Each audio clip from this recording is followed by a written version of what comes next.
right, good morning, Bardstown and Nelson County. Welcome to Bradford and Brooks. Jim Brooks and Margie Bradford with you on this unseasonably warm Wednesday morning in beautiful downtown Bardstown. Good morning, Margie. Good morning, Jim.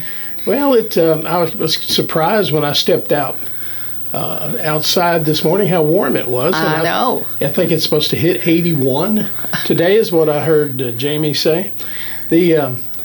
And I think unseasonably warm temperatures are going to be accompanied later today by the start of what could be 8 to 10 inches of rain over the next, between now and Saturday. And anyway, if you're going to be out driving, I think the Weather Service is probably going to be pretty accurate on their rainfall totals. So if we have that much rain in a short amount of time, be wary of flash flooding. Even streets in town could very likely be overwhelmed by just all that rainfall.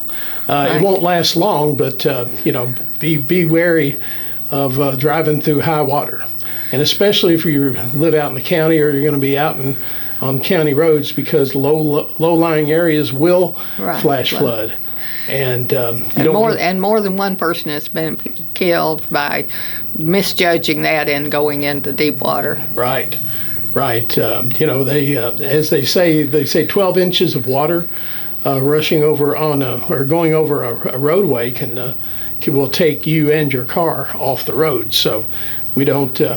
There were 3 lives lost over our last storm system, not necessarily storm related, but anyway, we don't want any victims of this upcoming storm, which brings with it not just heavy rain, but possibility for very high wind gust and tornadoes as well. So yes, so I think we had 5 tornadoes touch down in Kentucky. This last weekend. Yeah.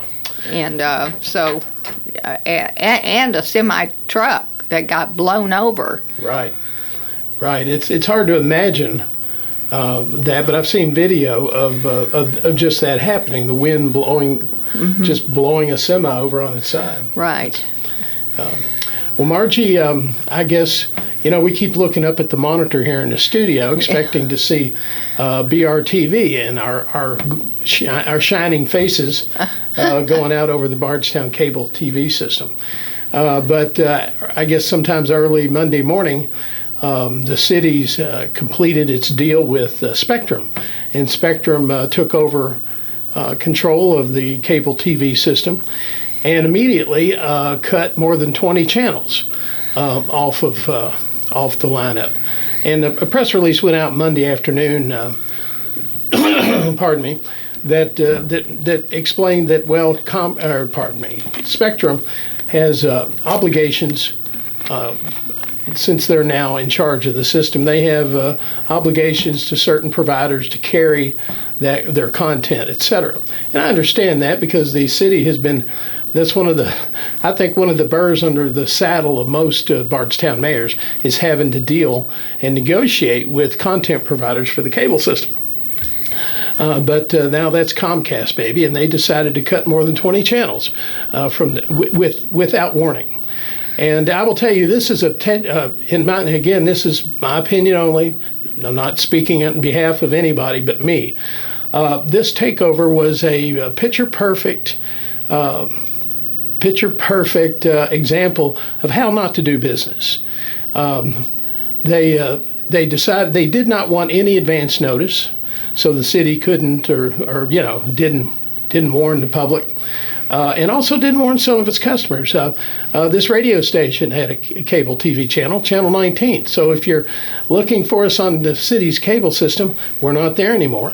They were terminated without any notice or heads up, which was terribly unfair, since this radio station has had a long-running relationship with the city, but.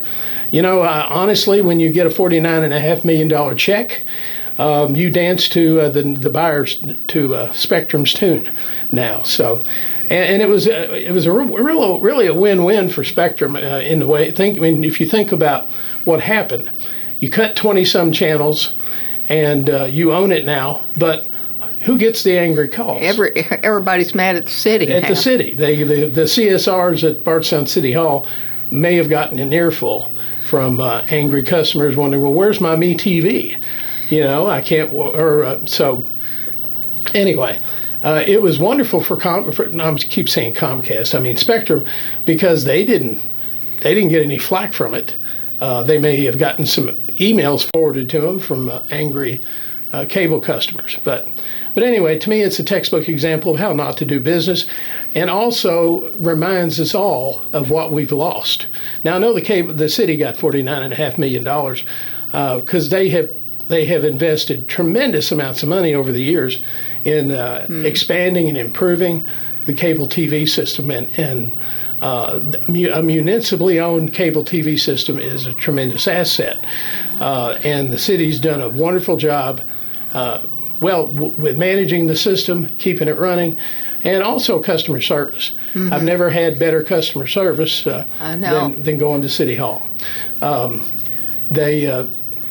that was then, and this is now. We're dealing with Spectrum, and somehow I just don't think that the Spectrum guys are going to give. I'll be nice about it. Give it 2 cents about what the cable subscribers in Bardstown think of their management of it. Anyway, I know a lot of people used to watch Bradford Brooks or listen to the radio station broadcast over Channel 19. And I'm sorry that's gone. I think it was a tremendous service to the community. And also now it's my understanding that PLG was put on notice that they have 60 days, and they very well may be going leaving the cable TV system as well. Anyway, enough rant about the switchover. I will tell you, I will miss the customer service aspect from the city, but and this was ironic because there was no timing. It wasn't, my decision wasn't timed by this sale of the cable TV system. On last Friday, I took my DVR, the equipment, back to the city and canceled cable TV. Now, my wife and I have been talking about that for a long time because I other than a few channels, especially local news and things, I do a lot of streaming, watch Roku and the other streaming services. So and we've been talking about it for months, cutting out cable, but still keeping internet. And many cable TV customers have done that. But I enjoy the convenience of having cable TV. And I'll tell you, one of the best things that we ever got from the cable TV system here from Bardstown was the DVR. And I made great use of that. In fact, I think I had to regularly go in and delete movies that I'd recorded and saved, and then of course you can't get them off the DVR legally, I think, because it's all copyrighted, et cetera, et cetera. But it's quite a machine to have. If you want to, you can record ball games, also any cable TV content. So that was a wonderful addition to have that we got from the city, and I will miss that. Now, some streaming services have offer program recording as well, but anyway, it's only with there's limitations to that. Anyway, enough. Oh, by the way, just one final comment. If you're a big fan of Me TV, and now that it's gone, you can pick it up over the air out of Louisville, and you can still get all their classic TV content. How do you do that? Well, you can go to Walmart or any place and get a TV antenna, and it doesn't have to be very fancy. You can, I got one. You got to climb on your roof, put it up there. No, you can stick it to your window, near whatever window. I don't have mine in the window anymore. It's stuck to the wall.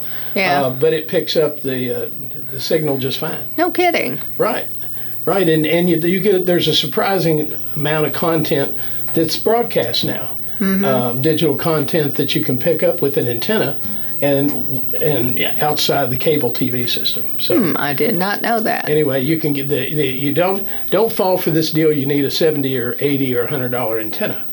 You can get the cheapest of the cheap. The current version of rabbit ears. So what are you talking about? $20, $50, $20. $20. Oh, okay. And if you're an Amazon shopper, you can find it cheaper than that. But it doesn't take much of an antenna.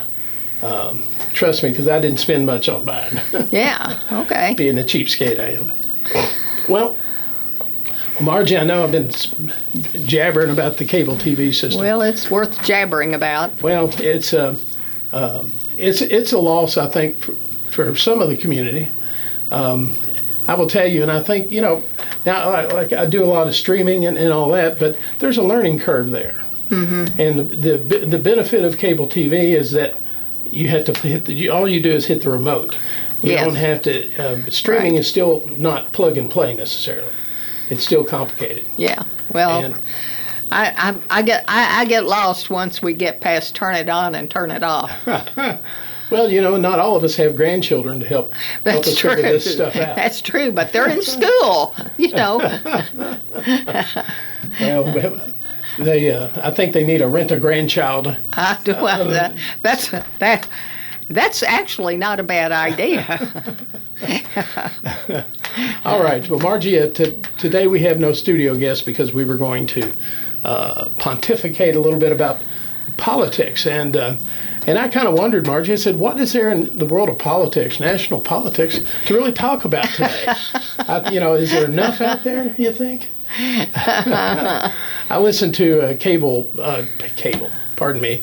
I listen to satellite radio a lot, and the political related channels in particular. And the POTUS channel, the POTUS stands for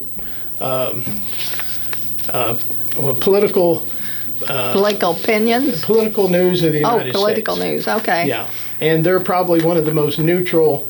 They have interviewed journalists all the time about current events. Right. And the journalists can be left-leaning, right-leaning, but the channel is probably one of the most neutral forms of information. Right.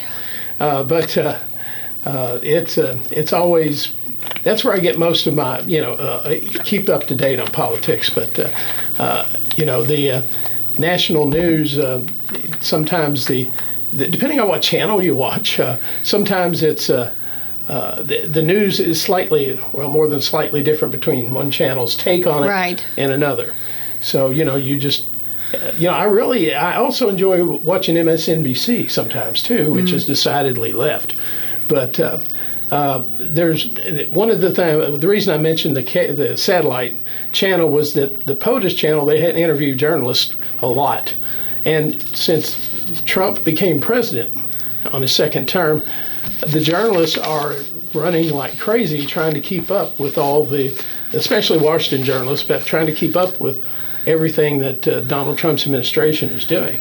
And a journalist a couple of weeks ago complained that it used to be she did her job and went home and fed her cat and whatever, watched a movie, but the Trump administration, there's so much going on all the time, and it's coming at you so fast that she said, I work all day and I go home and I have to work at night to try to keep up with you get whiplash. Yeah, with this constant stream of statements and tweets and social media posts. It's really this morning one of the journalists said that his job has been the hardest president to cover has been Donald Trump, just because Right. of the massive amounts of information and things to check, because the president can talk about a dozen different topics, and sometimes doesn't say the same truth twice, if you can imagine that. Yes, I can imagine that. Well, I just want to ask you, as you are a Republican, Yes. and you voted in the last presidential election. Yes. What do you think of that vote now? What is happening now? What do you think of that? Well, I will tell you, I think that first off, Donald Trump is a master campaigner. His team had a great ground game, and I think that as far as a national campaign, they did just about everything right, and he was tuned in to the popular opinion. And what did he talk a campaign on? Immigration reform, the economy, let's see, and other issues. These are kitchen table issues, and so he stuck with those. And I feel like my vote for him in November, it's been kind of a bait and switch situation, because he seems, all the things he talked about haven't been his priority. It seems dismantling the federal government seems to be it, and I know it's in the name of efficiency and cutting waste, and there's nothing wrong with that. But when you want to shut down wholesale branches of the bureaucracy, Right. just cut them off and fire thousands of people, Yes. And you've mentioned this before, Margie, that Bill Clinton, during his presidency, he kind of did much the same, except the process he used was to evaluate the agencies and Right. see where things could be trimmed. Absolutely. And, it took him- eliminated 500,000 jobs. Right, and I think this, how president hadn't been in office 100 days yet, maybe, but just this wholesale mass firing and shutting, you don't have. I don't think anybody has time to really had time to evaluate the efficiency or examine areas of possible waste and abuse. No, and you really have to question the fact that now just read yesterday that 20,000 positions had been cut in Health and Human Services and the CDC and the National Institutes of Health. All of those institutions, which work on cures for diseases, track infectious diseases, work toward developing cures for cancer and otherwise, and that they're cutting funds that are going to local health departments, down to the local health departments. Right. I mean, that's just one thing. Right. Another is that they're severely cutting services for veterans. And in particular, I mean, they're cutting a bunch of positions, and then they have canceled a contract which was to helping veterans cope with the effects of Agent Orange and the burning of those piles over in Iraq. When they had all of the soldiers who have come down with cancer because of that. Well, this which was a bill passed in Congress, by the way, to devote funds to helping those veterans to cope with that, and that was on the chopping block yesterday. And I guess, I'm kind of disappointed in Republicans, because they are in Congress, because they're still in lockstep with the president, and the only people who are questioning publicly the president's and his administration's actions are Democrats. Right. And now the Republicans have not a vast majority in Congress, but the midterms will be coming up before long, and I think the Democrats will be trying to make some gains. And that's fairly common in a midterm, that the president's party will lose. Right, it is, because the voters get buyer's remorse. Right. Hell, this wasn't what I voted for, so. Well, there I am. Yeah.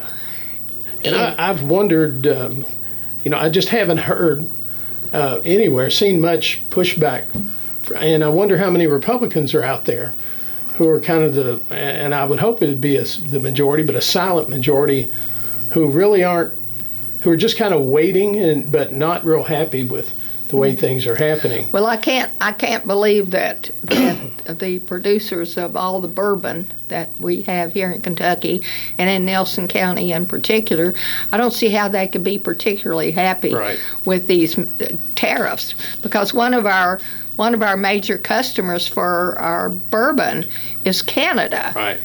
And with the imposition, not only the imposition of the 25% tariff, but the bad mouthing of the Canadian government has led to a lot of anti-American feelings in Canada. I mean, our team that was playing in Canada got, people were hissing at them and booing them. The stores are taking off the bourbon that they haven't sold yet, and so they're just not going to sell it. They're going to take it off at a loss to not give any, to show their displeasure about that. So I mean, when you are ticking off your closest allies, it really doesn't make much sense. Right. And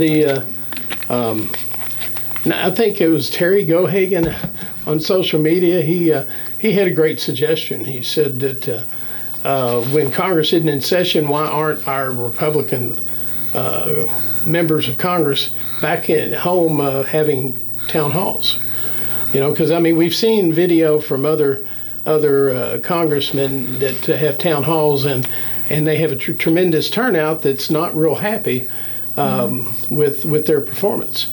And I think that and I don't know how that would turn out here in Nelson County or in Kentucky. I would say that the anger would probably show up more if in a town hall in one of the urban areas, Louisville, Lexington.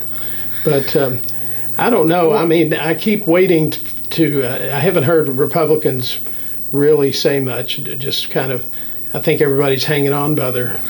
Well, I mean, it's really kind of hard to defend. I mean, and there are very few oxen that haven't been gored in this thing, I can tell you. I mean, for now, like farmers, the farmers really depend on national help. I mean, let's face it, putting a huge crop out when you're farming 500 acres or 1,000 acres or whatever it is, and you depend a lot on national help, federal help.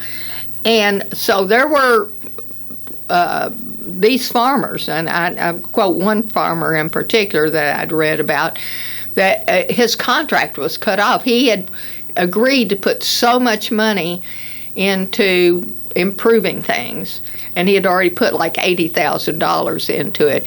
And in return, he had a contract with the government. Right. And that contract was canceled. Well, he's out $80,000 and about to lose his farm. So that's just one example. Another thing that's going to affect the tables of Americans is the fact that we get most of our fruits and vegetables are coming in from Mexico. Well, the tariffs there are going to make the cost of our food a lot higher. It is, exponentially going up because, it's just kind of mind-boggling. It really is. I mean, you're almost like a punch-drunk fighter. Where's the next blow coming from? They're, our veterans, our food, our income, and the stock market. If you have funds in the stock market, which most of us do, if you have any kind of a retirement fund or an IRA or whatever, I mean, you look at it, and the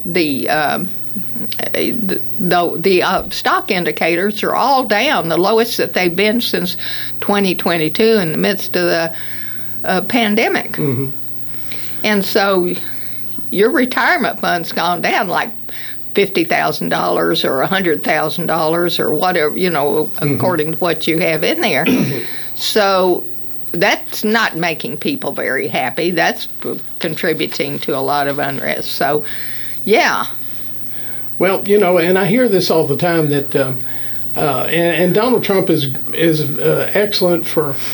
He kind of speaks off the cuff about things he's considering, and a lot of people get really wound up because something he said might do, and he may or may not do that. I mean, his first term he promised to do a number of things and didn't do it, but you can get very weary of all the concern about this and that, and I've seen that happen on social media. That you just get tired of listening to it. Get tired of hearing all the, and let's face it, Donald Trump lies.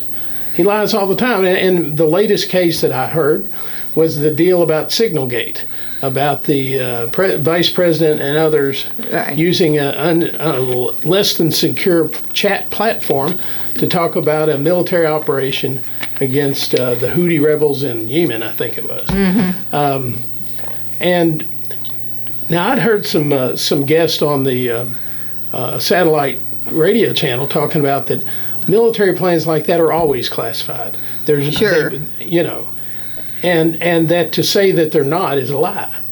And the after all this kerfuffle about what happened, and that the editor of the Atlantic was in on the call, on the chat, and he recognized it as sensitive, they were sensitive information.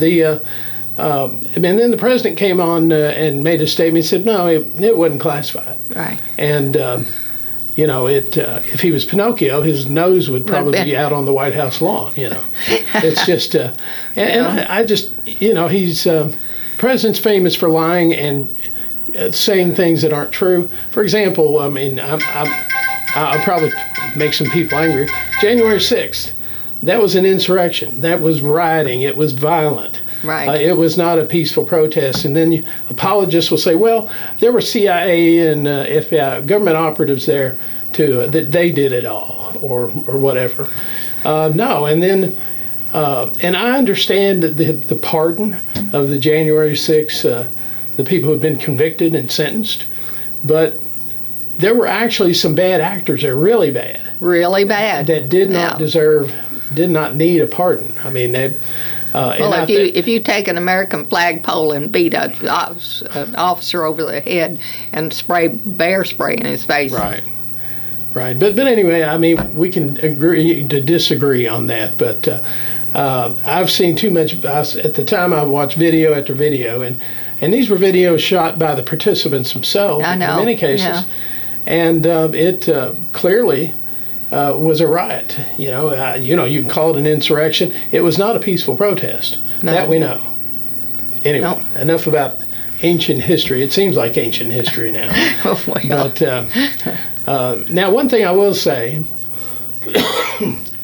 I know the Congress worked to impeach the president, but by that time he was out of office, and I don't think you can impeach a former president.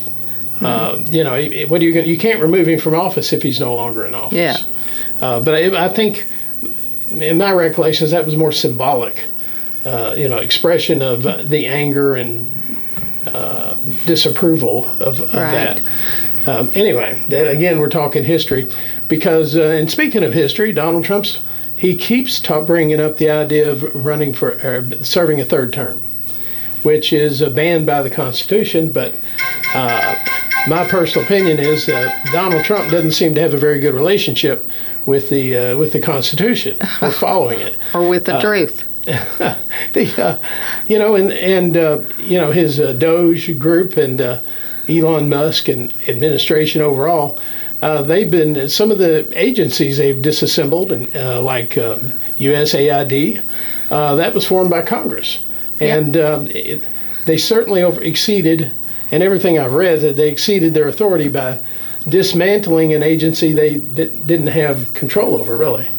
And well, he's abolishing the Department of Education, and that was created by Congress. That's not something that somebody dreamed up and just said we're going to do this. It was addressed and funded by Congress.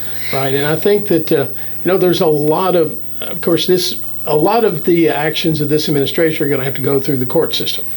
And will wind up in the Supreme Court, right? For adjudication, and despite the fact that we have a very conservative court, sometimes you kind of have to put politics aside and go with enforce the Constitution, So now, and I think our guest several weeks ago, Terry Gohagan, alluded to the fact that. That when these cases get to the Supreme Court, we could wind up in a crisis if the Supreme Court strikes something down or wants to reverse it, and the administration says, no, we're not going to do that. Yeah, well, they've already disobeyed one judicial order. Anyway, well, Margie, let's take a commercial break. Okay. Before you get me wound up again. All right. All right, me and Margie talking national politics, and we will be back in just a few moments. Stay tuned for more. All right, you're back with Bradford Brooks, Jim Brooks, and Margie Bradford, and today we're talking national politics, actually Washington politics. And Margie, I meant to put some notes together so we could touch on all the vetoes from the General Assembly. Oh, yeah. Well, we'll have to devote that another time to that. Well, we're going to try to have one of our state legislators in on a coming Wednesday, so we'll have a chance to discuss that then. Yeah. And there's a lot of them. Yes, I was surprised. Pardon me. All right. Well, we're talking Donald Trump and the administration, and I tell you, I have to say this, Margie. I don't think there's ever been a time when I've gained such appreciation for the presidency of Bill Clinton and Barack Obama. Even all of the Monica Gate with Bill Clinton, that seems like such a namby-pamby problem compared to everything that we've had with President Trump. And they've wanted to impeach him for that, and at least he didn't pay Monica hush money and get convicted of that. No, he didn't. No, Bill Clinton my sister was so upset about that. She had very bad words to say. Let's put it like that. Well, we can. He's the one that prompted my wife to change parties because she was so upset about it. But it's a different world now, and the norm seems to be very, very different. If you say something and say it often enough, if you're president, you can say it's the truth, even when it's obviously even not. when it's not. Well, at least Bill Clinton's peccadillos only involved him and his family. Right. It did not have to do with violating national norms or screwing the public. Right. So they, and that's what we need to be concerned about with our national leaders is what are they doing that's either good or bad for the country. Right, and at some point I'm waiting for the Republicans in Congress to break from the Donald Trump train. I think they're going to have to speak up at some point. Well, they are allowing all of these things which are being canceled and cut and being described in terrible terms are programs that were begun by Congress. Right. And it's within their purview. I mean, funding comes from Congress. I mean, that's it. The funding is supposed to come from Congress, and they have approved and put into action all of these different programs that are being cut right and left. And I'm not talking about cutting out wage, fraud, and abuse. Everybody wants that. Sure. But it takes thoughtful consideration to say these people are doing their job, these people are not. And that's what Bill Clinton did. He went through and eliminated like 500,000 jobs. But he took his time. It took 3 or 4 years to get it done, because it meant looking at everything individually at all these different departments. But when you go in with a buzzsaw and cut everything down, I mean, you're getting rid of those jobs, but think of the lives that you are impacting that unfairly.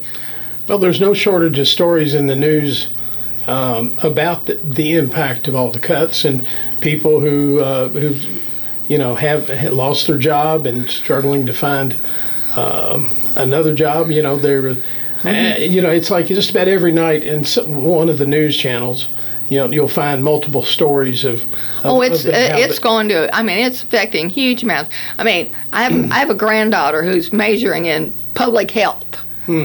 And she's working on her master's at Emory's, which is where the Centers for Disease Control is there. Right.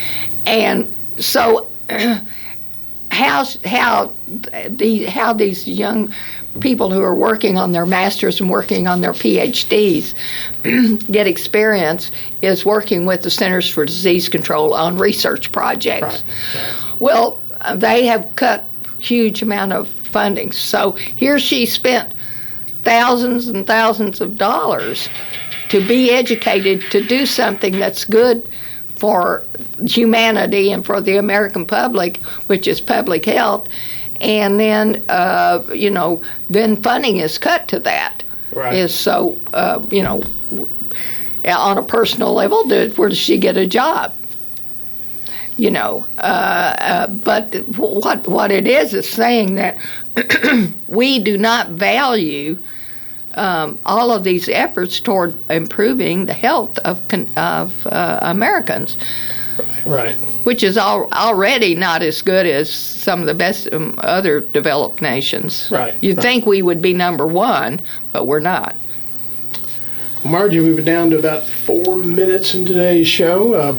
What are your final thoughts? And one of the things I hear from Margie fairly frequently is, "I told you, Jim. I told you." I did. Yeah. And in fact, Donald Trump told us too. He did with this 2020, Project 2025. Project 2025. I've gone down the list and checked off all the things he's working on. Right, and see, even when he was questioned about that, he said he didn't know anything about it, right. Which was a lie, because its authors were many of his members of his former administration. They were. And one of the other major things that he has done is he has appointed people because they agree with him, or they like him, or he likes them, or they've complimented him or something.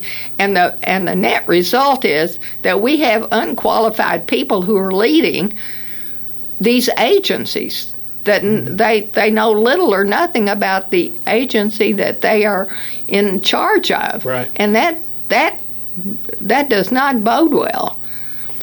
Well, cabinet positions generally are, you want somebody qualified, but a lot of times they are political. Well, sure. Paying somebody back and there's nothing wrong with that as long as they're qualified people. Right. But these are people who aren't qualified, and in some cases are dead set against the agency that they're leading. Oh, you wouldn't be talking about RFK Jr., would you? I most certainly would be. I mean, when politics is your only guiding star for appointments, it can't end well. It can't end well. Because they are only going to be for their particular point of view, not the point of view of the betterment of everybody in the United States. Well, I think you probably proved that point several years ago, when you made a statement about school board candidates. I did. A single issue school board candidate is a single issue board member. Right. And, exactly. And so, but anyway, that's a different topic for another day. That's a different topic. Well, Doc, talking about education, we are going to have an expert on the 16th. Dr. Karen Lee, who'll be talking about the federal funding because she is now in Washington for 2 weeks to learn about what is coming down the pike for us. When I would say if or when the states have to take over funding for education, or what funds that are left, because they cut $1 billion off of it right off the bat. Well, Margie, before we go, I wanted to, we've heard the administration's statement that no cuts to Medicare, Medicaid, and the concurrent resolution that was passed regarding keeping the government running for till the fall, September, November, to pay for to extend the tax cuts that Donald Trump wants. They're going to have to come up with hundreds of millions or billions of dollars, and Medicare is certainly on the chopping block. Yep. And so, and that's, to me, that's despicable, because you're cutting. Now, I don't mind work requirements for the able-bodied. Okay, that's fine. But you're cutting a program that serves the poorest of the poor. And I think as a society, we owe an obligation to to try to preserve our safety nets as much as we can. Right. So anyway, I mean, these are people who are too old and or too sick. Right, and to get it, to get any other funding. I mean, they can't work and get it. Right, and I think work requirements are a good buzzword, nice political statement, but I think in reality, the people who are on programs like Medicaid you're not going to find many able-bodied people. No, in fact, a huge amount of them are in nursing homes that their insurances have run out. Right. Their insurances run out, so Medicaid takes over. Right. They're not going to put people out in the street. Right. We hope. Well, a lot of, I would say the majority in a lot of long-term care facilities, they don't have private insurance to cover it. It is Medicaid. Right. And Medicaid, they often cut their reimbursements anyway. Oh yeah. But, cutting money from that to help pay for tax breaks, and I don't remember the breakdown on the tax cuts. I know that they benefited the upper more so than it did the middle class. Well, what they want to do is make those what they did in the original legislation was that the tax cuts would sunset for ordinary people, but for millionaires and billionaires, there was no cutoff. Right. Well, I'm not going to. We don't have time to get in a debate about paying fair share, because that term irritates me.